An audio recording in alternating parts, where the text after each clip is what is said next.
pandangan saya ke Pak Anies saat itu ya jelas saya merasa kurang suka dengan beliau, dan bahkan kelihatannya kayaknya nggak suka banget gitu. Dulu pepatah pernah bilang jangan benci-benci banget sama orang, nanti ketulah. Nah itu saya alamin. Iya, saya alamin. Jadi waktu pas memenuhi tugas itu tuh terpaksa? Pertama terpaksa, bisa dibilang terpaksa. Jadi awal pertama kali saya ditugaskan saya nggak mau, meskipun saat itu saya belum tahu namanya siapa. Lalu masuk usulan ada nama beliau, makin nggak mau saya makin nggak mau, dan waktu itu saya akhirnya memilih untuk, kalau boleh saya memilih untuk mendampingi Pak Sandi di lapangan ketimbang Pak Anies. Oke. Gitu. Tapi dari partai punya pertimbangan lain, saya tetap ditugaskan di Pak Anies. Kalau nggak salah saya sempat 3 kali nolak. Nah setelah 3 kali itu saya disampaikan bahwa kurang lebih begini, coba dulu, jalankan dulu. Memang saya bilang banyak anak muda di Gerindra, banyak anak muda, dan Gerindra punya Tidar. Di Tidar itu isinya anak muda semua, banyak yang punya pengalaman, banyak yang punya experience bagus. Kenapa harus saya? Bisa diberikan ke yang lain pilihannya gitu. Tapi mereka mungkin punya pertimbangan lain, pimpinan punya pertimbangan lain.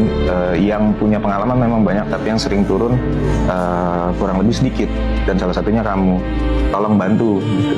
Kalau memang nggak suka dengan tokohnya, nggak masalah, coba dulu 1-2 bulan. Kita nggak paksa kamu untuk suka sama tokohnya gitu. Kita tugasin kamu untuk tugas yang sudah jelas tugasnya, untuk mendampingi. Terus saya minta waktu 3 hari, ya sudah akhirnya saya ambil pilihan itu, saya terima, saya jalankan. Sebulan pertama itu tim saya yang saya suruh deket sama Pak Anies, yang saya suruh mendekat gitu, saya suruh benar-benar sapa Pak Anies, itu tim saya, bukan saya selalu dari jauh.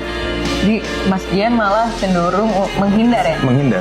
Cenderung menghindar. Untuk berinteraksi dengan berinteraksi. Yang penting saat itu saya sudah jalankan tugas saya, terus mengkoordinasikan semuanya dengan baik gitu. Sisanya ya sudah, itu urusan anak buah saya, bukan anak buah ya, maksudnya tim saya gitu. Tim saya yang saya suruh untuk benar-benar melekat dengan beliau.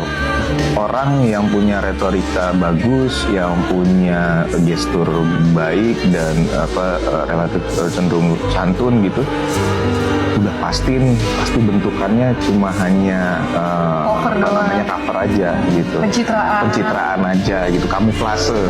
Kesehariannya nggak mungkin seperti itu yang saat itu jadi pandangan saya. Nah setelah masuk 1 bulan saya bertugas, lalu ada satu momen itu ya, di mana pertama kalinya saya hadir di kediaman beliau pagi-pagi. Itu menjemput sebelum kita berangkat giat, itu berkegiatan kampanye. Nah saat itu beliau sedang sarapan. Saat beliau sedang sarapan dan saya lihat, wah ini waktu sudah mulai mepet gitu, sehingga mau nggak mau harus saya jemput itu beliau dan ingatkan gitu, karena saat itu tim saya sudah terlanjur saya pecah ke beberapa titik, sehingga hanya ada saya waktu itu dan 1 orang lagi. Saya memutuskan menginisiatifkan untuk ke dalam.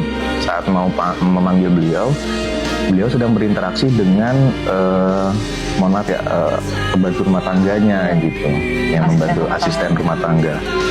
Nah di situ saya benar-benar berubah 180 derajat, karena saya perhatikan di sekitar tidak ada orang, lalu juga tidak ada kamera, tidak ada siapapun saat itu, tapi pola komunikasi, gestur komunikasi yang dibangun sama beliau dengan asisten rumah tangganya itu sama persis dengan gestur dan komunikasi yang dia bangun selama berkomunikasi dengan publik, dengan media, dengan siapapun gitu. Jadi di situ yang saya lihat, ini jangan-jangan saya yang salah nih. Makin penasaran gitu melihat beliau, ternyata memang benar seperti ini pola komunikasinya, memang seperti ini karakternya gitu, pribadinya. Nah dari situ akhirnya saya berusaha lebih dalam lagi menggali siapa sih sebenarnya Anies Baswedan ini.